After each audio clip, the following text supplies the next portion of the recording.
Hi hello, welcome back to Arshi vlogs. ഇന്നത്തെ video ഒരു കുഞ്ഞു പൊതിച്ചോറാണ്. ഇന്നെൻ്റെ ഹസ്ബൻഡിന് സൺഡേ ആയിട്ട് ഓഫീസിൽ പോകണം. അത് കാരണം ഞാനിന്ന് ചെറിയൊരു പൊതിച്ചോറ് കൊടുത്തു വിട്ട്. ഒരുപാട് കറികളൊന്നുമില്ല കേട്ടോ. ഒരു മുട്ട വറുത്തത്, പിന്നെ 2 മീൻ വറുത്തത്, പപ്പടം ഞാൻ ആൾക്ക് കൊടുത്തു വിടാറ് ഒരു കവറിൽ തന്നെ പാക്ക് ചെയ്തിട്ടാണ് കൊടുത്തു വിടാറ്. പിന്നെ പൊടിച്ചിട്ടായിരിക്കും പപ്പടം ഞാൻ കൊടുത്തു വിടാറ്. എനിക്കൊക്കെ നനഞ്ഞിരിക്കുന്ന പപ്പടമാണ് ഇഷ്ടം പൊതിച്ചോറിൽ. നിങ്ങൾക്ക് എങ്ങനെയാണ്? പിന്നെ കൊടുത്തിരിക്കുന്നത് ചെറുപയർ ഉപ്പേരി. ചെറുപയർ പക്ഷേ എനിക്ക് പണി കിട്ടിപ്പോയി. ചെറുപയർ ഒരുപാട് വെന്ത് പോയി. കുക്കറിൽ ഫിസിൽ വന്നത് ഞാൻ ശ്രദ്ധിച്ചില്ല. അങ്ങനെ അപ്പോൾ ചെറുപയർ ഒരുപാട് വെന്ത് പോയി. സാരമില്ല, നെക്സ്റ്റ് നോക്കാം.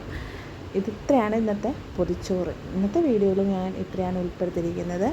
പിന്നെ ആൾക്ക് ഫുള്ള് വെള്ളം. ഇത്രയാണ് നമ്മുടെ ഇന്നത്തെ വീഡിയോ കണ്ട് ഇഷ്ടപ്പെട്ടെങ്കിൽ ലൈക്ക് ചെയ്യുക, കമൻറ്റ് ചെയ്യുക, സബ്സ്ക്രൈബ് ചെയ്യുക, സപ്പോർട്ട് ചെയ്യുക.